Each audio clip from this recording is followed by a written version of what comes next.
എന്നോട് ആരും അങ്ങനെ ഒരു പരാതി പറഞ്ഞിട്ടില്ല. പിന്നെ ആ പരാതി പറയേണ്ടതും കേൾക്കേണ്ടതുമായിട്ടുള്ള പദവിയിലല്ലോ ഞാനിരിക്കുന്നത്. ഞാനൊരു സ്ഥാനാർത്ഥി മാത്രമാണ്. അതൊക്കെ നേതൃത്വമാണല്ലോ തീരുമാനിക്കേണ്ട കാര്യങ്ങൾ.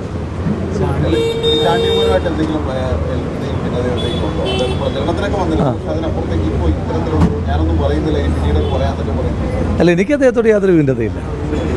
അതൊരു ടൈറ്റിൽ കാർഡായി പോവുകയും വേണ്ട. ഇപ്പം കോൺഗ്രസിനകത്ത് രണ്ടാളുകൾ തമ്മിൽ ഭിന്നതയില്ല എന്നുള്ളൊരു ടൈറ്റിൽ കാർഡ് ആകേണ്ട കാര്യമില്ലല്ലോ. അപ്പം നമ്മൾ ഇപ്പം ഫൈറ്റ് ചെയ്യുന്നൊരു വലിയ വിഷയങ്ങളുണ്ട്.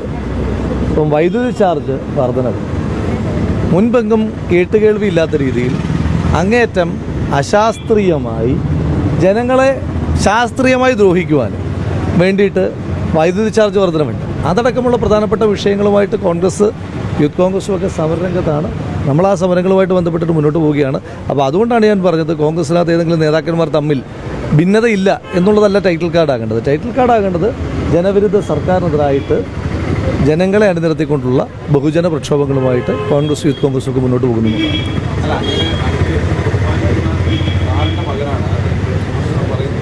അല്ല, ഞാൻ ഏറ്റവും ബഹുമാനിക്കുന്ന സാറിൻ്റെ മകൻ എന്നുള്ള ബന്ധം മാത്രമല്ല, എനിക്ക് ഏറ്റവും പ്രിയപ്പെട്ട എൻ്റെ സഹോദര തുല്യനായിട്ടുള്ള ആളാണ് അദ്ദേഹം. ഞാൻ അദ്ദേഹത്തിന് എന്തെങ്കിലും കാര്യങ്ങൾ പറയാനുണ്ടെങ്കിൽ അദ്ദേഹം പാർട്ടി നേതൃത്വത്തോടല്ലേ പറഞ്ഞത്, എന്നോടല്ലോ പറയുന്നത്. അപ്പോൾ പാർട്ടി നേതൃത്വത്തോട് ആളുകൾക്ക് പറയാനുള്ള സ്വാതന്ത്ര്യം ഉണ്ടല്ലോ. അപ്പോൾ അതുകൊണ്ട് അത് അദ്ദേഹം പറയട്ടെ. ചുമതലകൾ അത് ഞാൻ പറഞ്ഞല്ലോ, അദ്ദേഹം എൻ്റെയും അദ്ദേഹത്തിൻ്റെയും പാർട്ടി നേതൃത്വം ഒന്ന് തന്നെയാണ്. ആ നേതൃത്വത്തോടാണ് അദ്ദേഹം പറഞ്ഞത്. അതപ്പോൾ ഞാനല്ലല്ലോ അതിന് മറുപടി പറയേണ്ടത്. അത് പാർട്ടി നേതൃത്വത്തോട് അദ്ദേഹം ഒരു കൺസേൺ പറഞ്ഞത് പാർട്ടി നേതൃത്വം ആണ് അത് അദ്ദേഹത്തോട് സംസാരിക്കുന്നത്, അല്ലേ? പാർട്ടി നേതൃത്വത്തോടാണ് അദ്ദേഹം കൺസേൺ വെച്ചിരിക്കുന്നത്. ആ കൺസേണിൻ്റെ മറുപടിയും പാർട്ടി നേതൃത്വത്തിൽ നിന്നാണ് ഉണ്ടാകേണ്ടത്. ഞാൻ നേതൃത്വത്തിലുള്ള ഒരാളല്ല, ഞാനൊരു സ്ഥാനാർത്ഥി മാത്രമാണ്. ഏതാണ്? ഇല്ല, ഞാൻ അറിഞ്ഞിട്ടില്ല.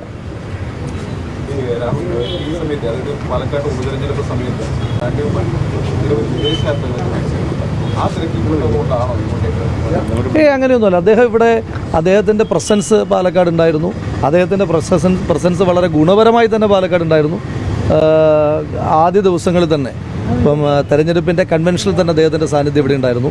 അതിനുശേഷം പരിപാടികളിൽ പങ്കെടുക്കുവാനും ഭവന സന്ദർശനത്തിനൊക്കെ ആയിട്ട് അദ്ദേഹം ഉണ്ടായിരുന്നു. അദ്ദേഹത്തിൻ്റെ പ്രസൻസ് ഗുണപരമായ സ്വാധീനം, ഇപ്പോൾ എല്ലാ നേതാക്കന്മാരുടെയും പ്രസൻസ് ഗുണപരമായ സ്വാധീനം ഉണ്ടാക്കിയതുപോലെ തന്നെ ശ്രീ ചാണ്ടി ഉമ്മൻ്റെയും ഇവിടുത്തെ സാന്നിധ്യം വളരെ ഗുണപരമായ ഒരു സാന്നിധ്യം.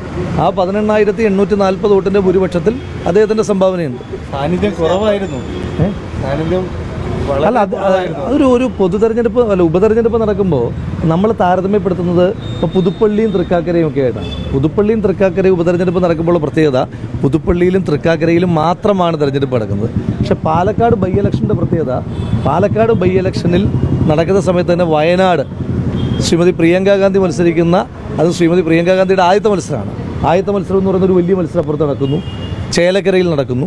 അപ്പോൾ അതുകൊണ്ട് എല്ലാ ആളുകൾക്കും എല്ലാ ദിവസവും ഇവിടെ ഉണ്ടാകാൻ കഴിയില്ല.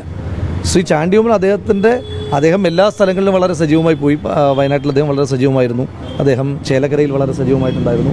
അദ്ദേഹം അതിനിടയിൽ തന്നെ മലയാളികളുടെ ചില കൂട്ടായ്മകളുമായിട്ട് ബന്ധപ്പെട്ടിട്ട് മഹാരാഷ്ട്രയിൽ തിരഞ്ഞെടുപ്പ് നടക്കുന്ന സമയമാണ്.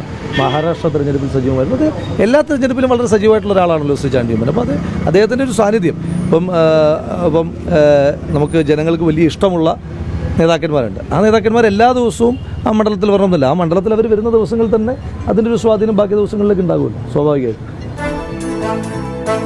i2i News, an eye for truth. i2i News subscribe ചെയ്തിട്ടില്ലാത്തവർ ഇപ്പോൾ തന്നെ സബ്സ്ക്രൈബ് ചെയ്യുക. നോട്ടിഫിക്കേഷൻ ലഭിക്കുവാൻ ബെൽ ബട്ടണും അമർത്തുക.